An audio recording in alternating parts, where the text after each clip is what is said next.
Good morning to you and to your listeners, particularly my people in BoG Central. Good morning to Dr. Kuma, my good friend. Samson, is a very difficult situation. The finance minister had a very bitter pill to push down the throat of this country. And he needed to find a sweetener to make it easy for us to swallow it. So the language and everything was quite clear that we were being told that this was an economy that he was paying tribute that was dead. At the end of the day, it is not easy to pay tribute of somebody who dies but didn't live a good life. So it was very difficult. So at the end of the day, it was quite clear that this was a difficult funeral dirge that the minister was singing. And I'll give you a very simple analogy. If you have an economy where it had grown by 4.2% by June, of course you expect that that economy will continue that trajectory. Then they tell you that the economy is now going to take a downward trend and will end the year at 1.5%. It's akin to going to Kumasi, and you are very quick to get to Nkoko. But from Nkoko, you are actually reversing to come back to Bunsu to restart the journey. Who does that? How can you move from 4.2% to 1.5%? Some say if you have a taxi driver who earns annually, say 400,000, and he does 200,000 half year, and another 200,000 half year, the two gives him 400,000. What the minister said is that by June, that taxi driver had increased the revenue he got last year of 200,000 by 4.2%, which is about 840 Ghana cedis. But his total income at the end of the year will be 1.5% of the two put together, which is the 400,000 by 1.5. His total income at the end of the year will be 600. What it means is that from that point, he must make losses of 240, so he will end the year at 600. Meanwhile, he earned 840 already. You expect this person who has been told that the 840 that has come to you is not for you, and that you are going to make losses, you are going to take your car out. Most of the time you will come home and you don't even have the fuel you sent out there. And you have to go and borrow to buy fuel the next time. And you return without the money that you used to buy the fuel. That is what is going to happen to you from now till the end of the year. So that you now will earn 600 and not 840 you earned at the beginning, at the middle of the year. If this is not a funeral dirge, you are singing to this person, what are you singing to that person? Did he not speak to facts when he said, quote, "The economy is showing signs of recovery. The exchange rate has stabilized. Inflation has softened, and interest rates have declined since December 2022. So why was he not quoting the figures? You see, this is a clever, what is softened? What is moderated? Quote the figures and we will understand. So in December, inflation was 41% in May. It increased to 42% in June. That should tell you that inflation is on an upstick. And nobody celebrates 42.5% of inflation. But it was 54.1 at the peak in December 2022. Why? He wanted it. So he's saying it has declined, and that is a fact. No, I'm saying that if you had 42%, 54%, and you think that it should remain there, then you are not a manager of the economy. Let me tell you why inflation will remain elevated. I'm giving you these numbers from his own budget. Year-on-year growth. Currency outside the banking sector, the monies that they pumped into the economy, are not in the banks. People are withdrawing the money and putting it in their rooms, in their boxes, and under their beds. That alone grew by 44.8% in 2022, just 1 year. Half year, June of this year, it has grown by 41.3%. It means that in 1.5 years, over 86% of the money in the banking sector have left the banks. This will put further pressure on inflation. That's why inflation is on an upstick. You have to look at the fundamentals that are driving the numbers. If you were giving me downward growth in these numbers, then I'm seeing that your inflation will be anchored and that you are beginning to solve the problem. But the problem still persists and it's been getting worse. Look, total liquidity in the economy, 2022, grew by 38%. And by half year, it has grown even more than the total year by 44.4%. How can you solve inflation with these type of numbers, liquidity numbers? Look, currency in circulation, 2022, it grew by 42.8%. And as at half year, it has grown by 38.8%. Reserve money, 2022, increased by 57.5%. And by half year, it has grown by 29.24%. These are the numbers that are driving inflation. So if you see these numbers and you are not scared, look, if you get 57.5% increase in your reserve money, what it means is that this must be multiplied by a factor of 3 to get the money supply in the economy. In other words, your amount of money in circulation grew by almost, your money supply increased by almost 160% in 1 year. And you need to bring those monies back in order to solve the problem of inflation. You took a chunk of that money. You said they should write it off. So how will the money come back? You took a chunk of that, 80 billion, you took it. So for those monies to come back in order to affect these numbers to moderate and slow down inflation, you must pay the 80 billion so they lock that money out and that money is not back in the economy. You say you can't pay, they should write it off. You said interest rates have declined. Something that is not a fact. Last year, just a few days ago, were you not in this country when the governor increased the policy rate to 30%? Is that how interest rates come down? Government itself is borrowing at almost 30% on 91-day bills. And this report is saying that the interest rate that is charged customers has increased to 35% in its own report. So how can you see the numbers and say something different? Are we not in this country when they increase the policy rate? And you know, the rate at which even the government and the Bank of Ghana itself, this 35% that they are talking about is what we call the Ghana reference rates. You know, we used to have base rate. So Bank of Ghana abolished it and said it will do a Ghana reference rate so that all banks apply it. If you are using the 91-day, bill, in December, it was 36.23. Yes. As we speak, around at June, it was 30. No, that's rather if you're using the 182-day bill. Right. So it was 35.48 in December.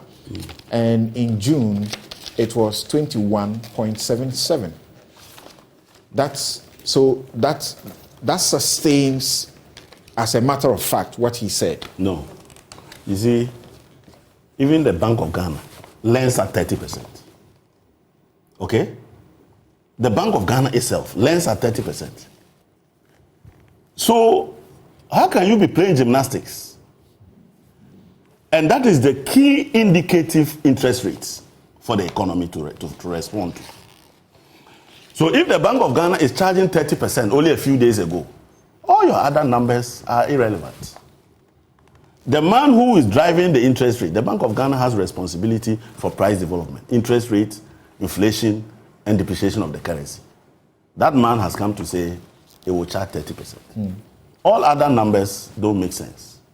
So how can you now look us in the face and say that was, look, you said that by the end of the year, the total reserve at the Bank of Ghana can only cover 0.8 months. 0.8 months means less than 1 month. Now that money assumes that the IMF will give us 1.2 billion and we will not use that money. If we keep that money that the IMF is going to give us and we'll get the World Bank to give us 540 million, the two together will give us about 1.74 billion. And the IMF is saying, don't throw this money into the economy. Keep it. And they are saying that if they keep that money will cover 0.8 months. In other words, you don't even have reserves. And so how can you say that less than 1 month of import cover is what turns the corner of the economy? To say we have turned the corner as far as the economy is concerned is to say that we have passed the critical, point and we are starting to improve. If you look at the facts, that supports it, that we have been at a critical point. Of course, as you get up this morning and you want, kenke that may satisfy you, maybe the 5 cedis ball of kenke, unprecedented, will not be enough for you. But he's saying that it could have been worse. This is what he has managed to do. And now, because of the softening decline, we are beginning to improve. And I'm saying it's not declining. You see, but the figures say otherwise. Your city has depreciated by 20 and almost 30% half year. You should be worried. Half year. Yeah. And the only source of forex you are going to get is from the IMF 1.2, the World Bank 540 million. Even that put together will not even cover 1 month of imports. You should be very worried.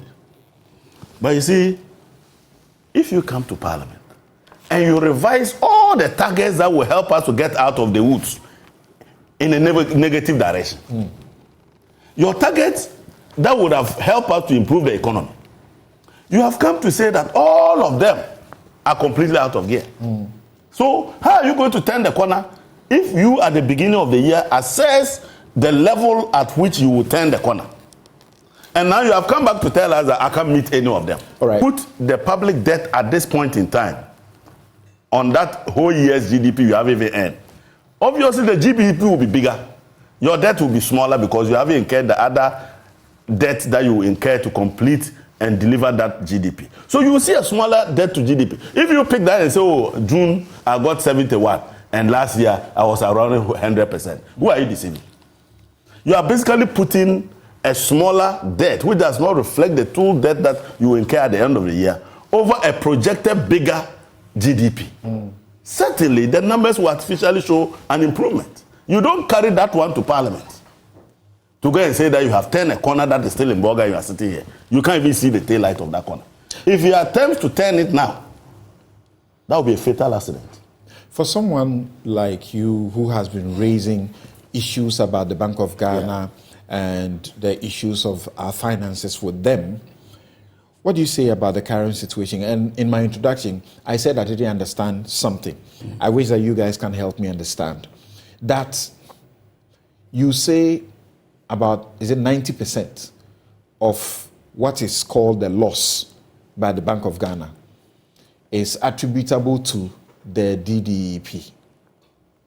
And I'm saying, from where I sit, the DDEP, I was the one affected because I had my money with you. And you decided that I take a haircut. How does that translate to you making a loss? So what I want to say is that there are laws that govern public finances. And the Bank of Ghana, its own law, under Section 31, says that, look, you have the mandate to lend to government, whether in the form of advances, treasury bills, overdraft, whatever instruments. Then 36 says that all the loans under 31 should not exceed 5% of the previous year's revenue. So that's your limit.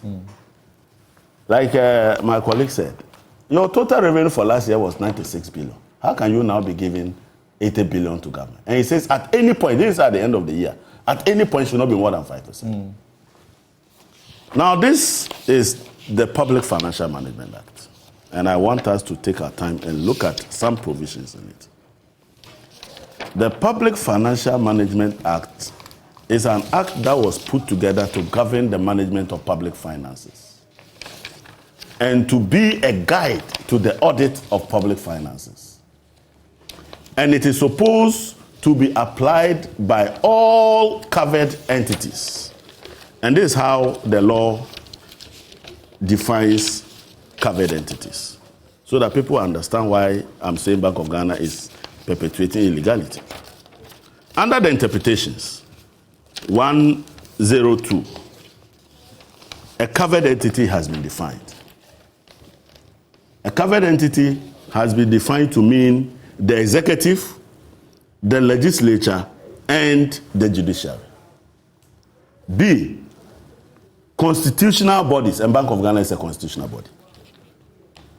Ministry, department, agencies, and local government authorities.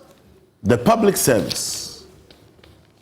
Autonomous agencies, and Bank of Ghana is an autonomous constitutional body. And the judiciary. What it means is that if you are any of these, you must apply this law. And there's a provision in this law that says that anytime there's a conflict between this law and any other law, this law prevails. Okay. What it then means is that the Bank of Ghana Act becomes irrelevant to the provisions of this Act. And even the Bank of Ghana Act does not provide any exceptions that they add. Under Section 53 of this, the law is very, very clear. And it says, 53 is talking about abandonment of claims and write-off of public funds. What are the rules? A, 51A, says the minister shall seek the approval of Parliament in A, abandon or remit a claim by or on behalf of the government. Abandon or remit a service to the government. And write-off of loss of or as of a deficiency in public funds or public resources. Where Parliament grants approval under subsection 1, the A and B I've just read. Under subsection 1, the approval shall be by a resolution of a simple majority of Parliament. But it provides a proviso. And that proviso is that the minister may, okay, in accordance with the regulations, abandon or remit. That means the minister can come under a regulation. And that regulation is saying that he can remit a claim or write it off, but he must report to Parliament every year by the third month. In the regulations governing this act, there is no threshold, which means that any such write-off must come to Parliament. You see, if we did not do this, has not come to Parliament. Nothing. So the so-called write-off of 32 billion is an imagination. The law under 97 provides for surcharge. Look, is there the opinion of the chief legal officer of government on this matter? 32 billion. You can't just go away and write off 32 billion Ghana cedis. The Attorney General must tell us his opinion. So what should happen if, as you say, and the minority has been insistent on this, that the law has been breached? Yes. What should happen? So, there are certain things I don't want to say. Sometimes your powers are stronger when the person is naked. At this moment in time, we know what will happen if you go to court. So when everybody is left alone, the president is sitting somewhere, Attorney General is sitting somewhere, Ken Ofori-Atta is sitting somewhere, and Addison is sitting somewhere, we can now isolate and arrest. At this point, they are together fighting you. So we are very careful to choose our battles. But we just want to serve warning that they must produce the Attorney General's opinion that said that this law does not apply to Bank of Ghana, even though Bank of Ghana is a covered entity. But you see, the other issues beyond this technical argument is the fact that there's a reason why we say don't lend recklessly to the Bank of Ghana, to the government of Ghana, because it creates what we call fiscal dominance over monetary policy. What it simply means is that it creates a situation where monetary policy like the Bank of Ghana cannot take optimal decisions. It pumps a lot of money into the economy, like I listed those liquidity issues, and makes it difficult to anchor inflation. Okay.